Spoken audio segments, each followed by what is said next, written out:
And here you'll see these thin layers of muscle right here, and they're in between the ears. This is the temporalis muscle, and this is what helps the ears stand up on end. I mean, I'll do this like 10 times. I don't care how many times, so you guys don't all have to come up here at once. Or just watch Okay. Or, yes, exactly. Okay, so this temporalis muscle is the one that helps like cats and dogs perk up their ears. Can anybody wiggle their ears? That's temporalis muscle. I'm trying. It's not working. Neuron in the Monday lab. It was like. So he flaps his ears. He doesn't wiggle when he flaps. It was like, it looked like bat wings. I'm not kidding you. So gross. Yeah, and then we kept asking him to do it, and he was laughing too hard and couldn't. Okay, so here's your temporalis muscle, and then you want to turn the cat. Ooh, sorry. Delicious. Oh my God, I thought I got some on you. Oh no. Look at it, I'm pointing here. Okay, so what you want to do is expose the cheek muscle. And for a lot of you who have larger cats, there will be a lot of connective tissue around the cheek muscle.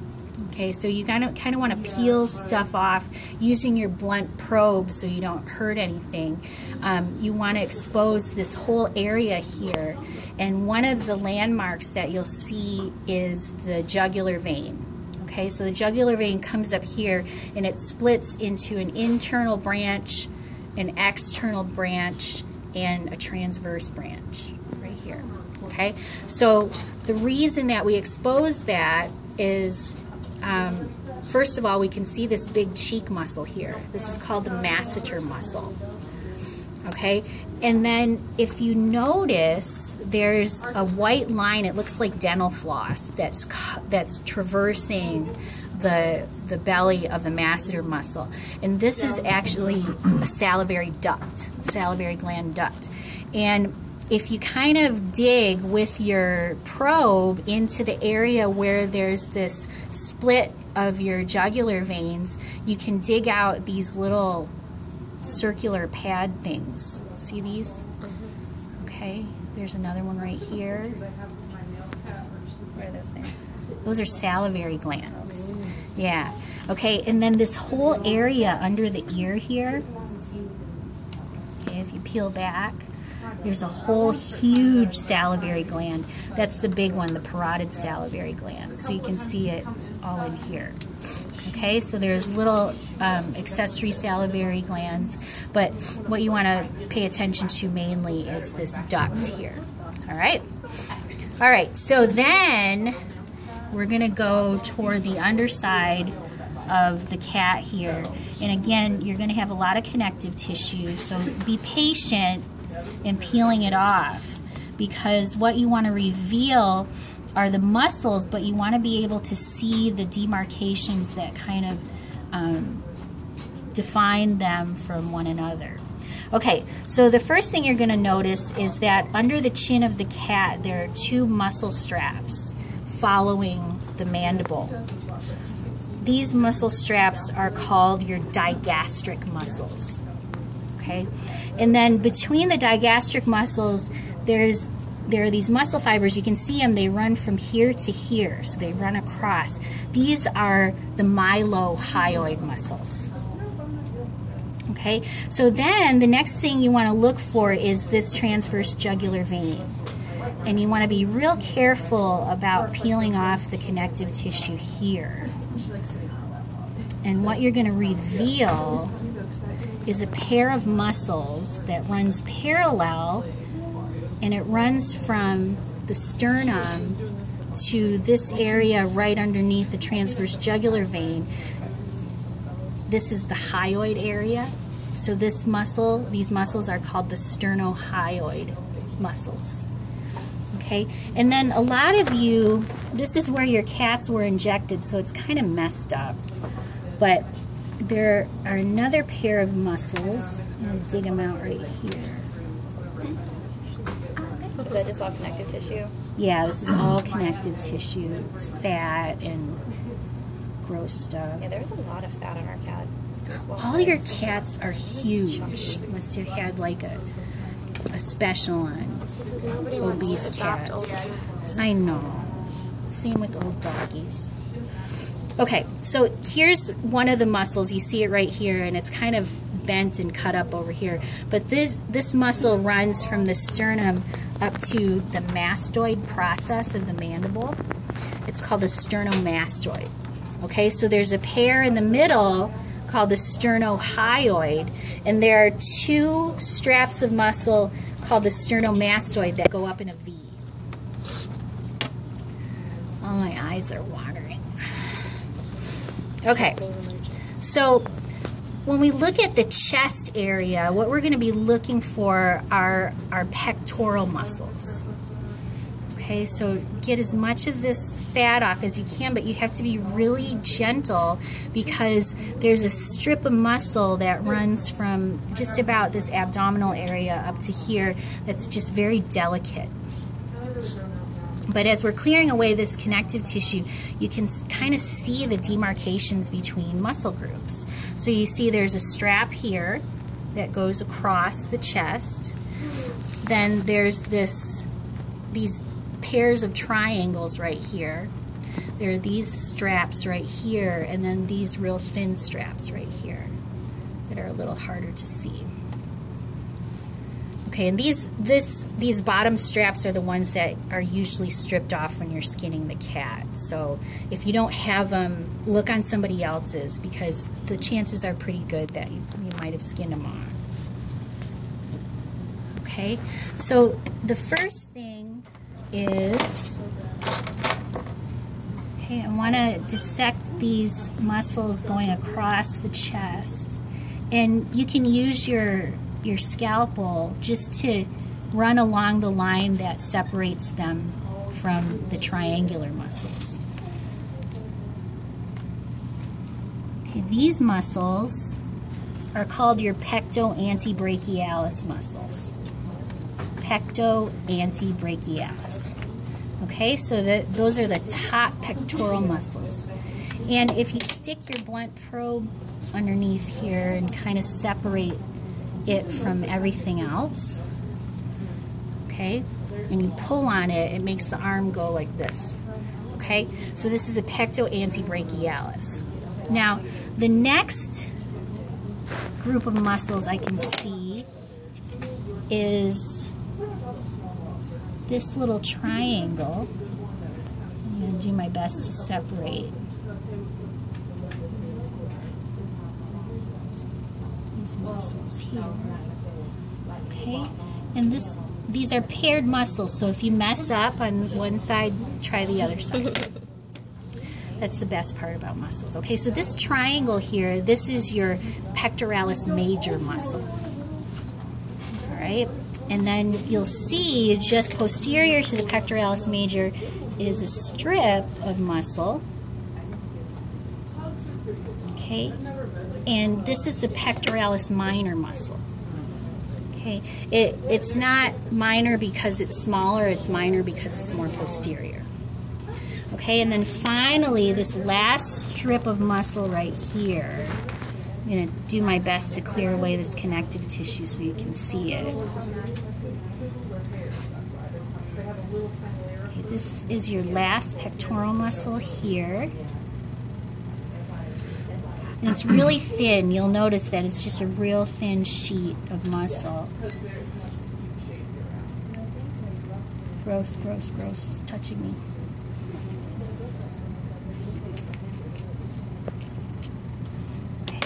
So this strip runs from here to here.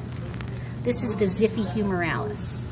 Okay, so your pectoral muscles include the pecto-antebrachialis, the pectoralis major, pectoralis minor, and xiphi humerales.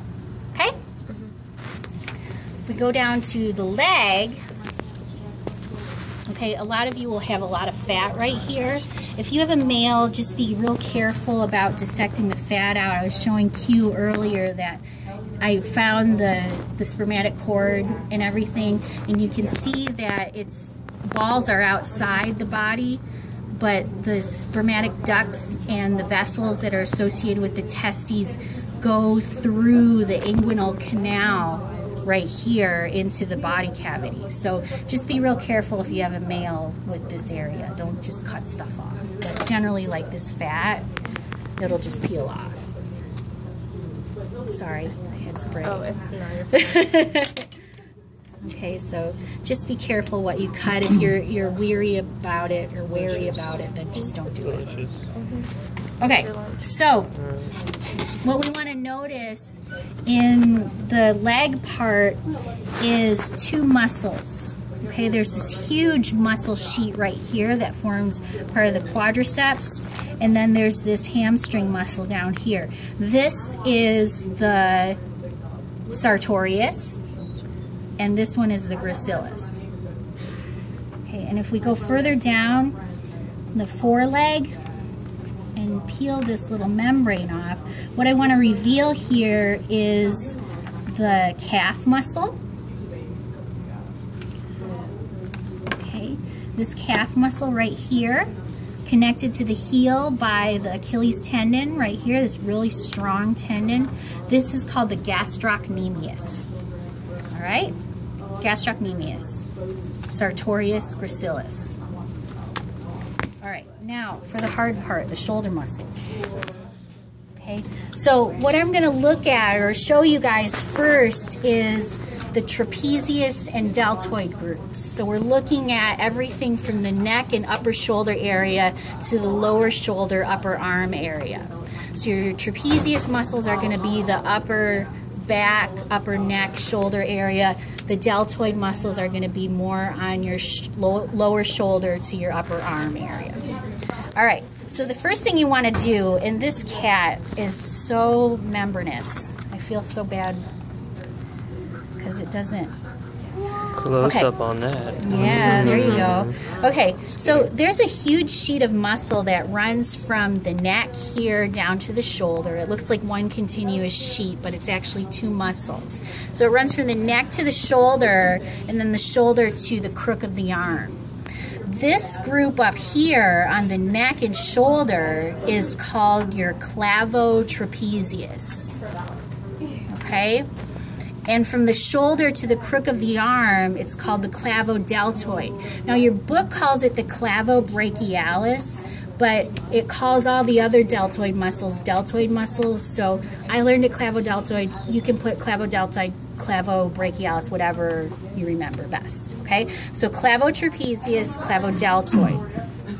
Now, most of our trapezius and deltoid muscles are paired in that there's one trapezius to each deltoid muscle, but there's one muscle in the upper shoulder area here that does not have a deltoid or a trapezius pair.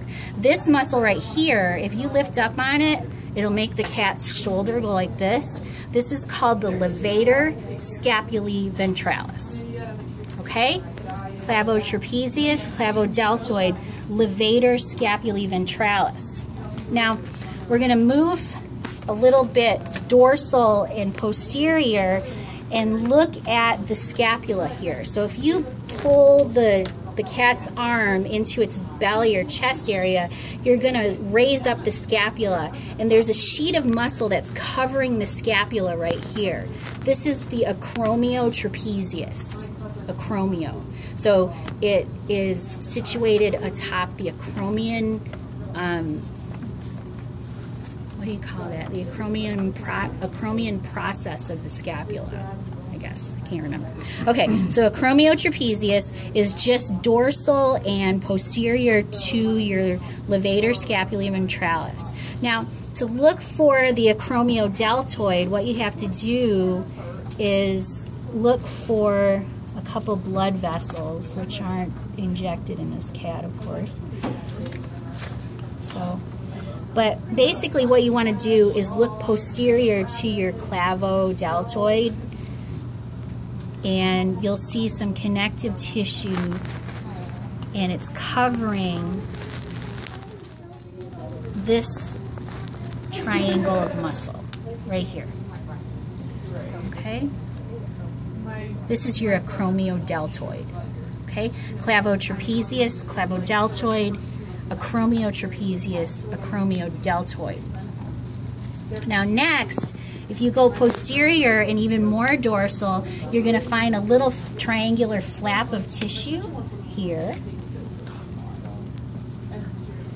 Okay, and this flap right here is the Spinal Trapezius. It's called spino because it inserts on the spine of the scapula. Okay, Spinal Trapezius, and then the Spinal Deltoid is here on the upper arm. Okay, and it's this muscle right here. Okay, so this big muscle group right here is the Spinal Trapezius, remember, or the Spinal Deltoid, and remember your Acromial Deltoid is this little triangle. Okay, so look, we have our deltoid muscles, clavodeltoid, Acromial Deltoid, Spinal Deltoid, and we have our trapezius, clavotrapezius, Acromial Trapezius, Spinal Trapezius. We have our Levator, Scapulae, Ventralis, and then we have this huge sheet of muscle that goes deep to your Spinal Trapezius here. And if you kind of lift up on it, you can get your fingers in between there. And this big flappy muscle here is the latissimus dorsi. Okay, so you remember how in the mud puppy, it too formed kind of a flap of tissue between the armpit and the back. Okay, so those are your shoulder muscles and those. Now we have to do the butt and hip muscles. Okay, so now what you want to do is you want to put your cat up like this, so its ventral side is down, and there's going to be a lot of picking. So this is a non-picked side of this cat, and what I do is you just stick your blunt probe in with a little bit of force, and then you can just start peeling stuff off. Yummy. Cat. Gross. Okay, so you can peel through that, and what you're going to have to do is when you get up here toward the spinal column, you're really going to want to clear away tissue as best you can with your blunt probe so that you can find the little places where the muscles kind of are demarcated from one another. So it's a little hard to see on this, and I cheat because I know where they are already. So okay, so basically what I did is I took this really thick fascia off of this area here because I wanted to reveal the butt muscles. All right, so let's start with the thigh though. So remember on the ventral side of the thigh we had that huge Sartorius muscle. Well, you can see it from this side too. Okay, so the Sartorius is up here, and then the big sheet of muscle right here, this is called the biceps femoris. Okay, gracilis is on the other side. All right, so Sartorius, biceps femoris. Okay, and if you lift up the biceps femoris, you're going to see there's a small strap of muscle that runs deep to it. Okay, so I can see it right here. All right, this is the caudo femoralis. Just anterior and dorsal to the caudo femoralis is this, it's kind of hard to see, this little strip of muscle right here. That's the gluteus maximus. And anterior to that is this big round muscle here. That's the gluteus medius. So the gluteus medius is bigger than the gluteus maximus. Okay, so I think it's maximus because it's on top of the gluteus medius. All right, so now what you want to do is look at your Sartorius muscle and your biceps femoris muscle. And in between there, there's this really thick sheet of connective tissue. This connective tissue is called the fascia latae, L-A-T-A-E. All right, you can pronounce it fascia latae because that's how most people remember it. This fascia latae, if you look up here you can see that there are muscle fibers that are kind of joining in with the fascia latae. These muscle fibers, when they contract, they pull on this fascia. These are called the tensor fascia latae. So their job is to tense up the fascia latae. Okay? So you have Sartorius, Biceps femoris, fascia latae, tensor fascia latae, cauda femoralis, gluteus maximus right here, and gluteus medius right here. Okay? Go forth.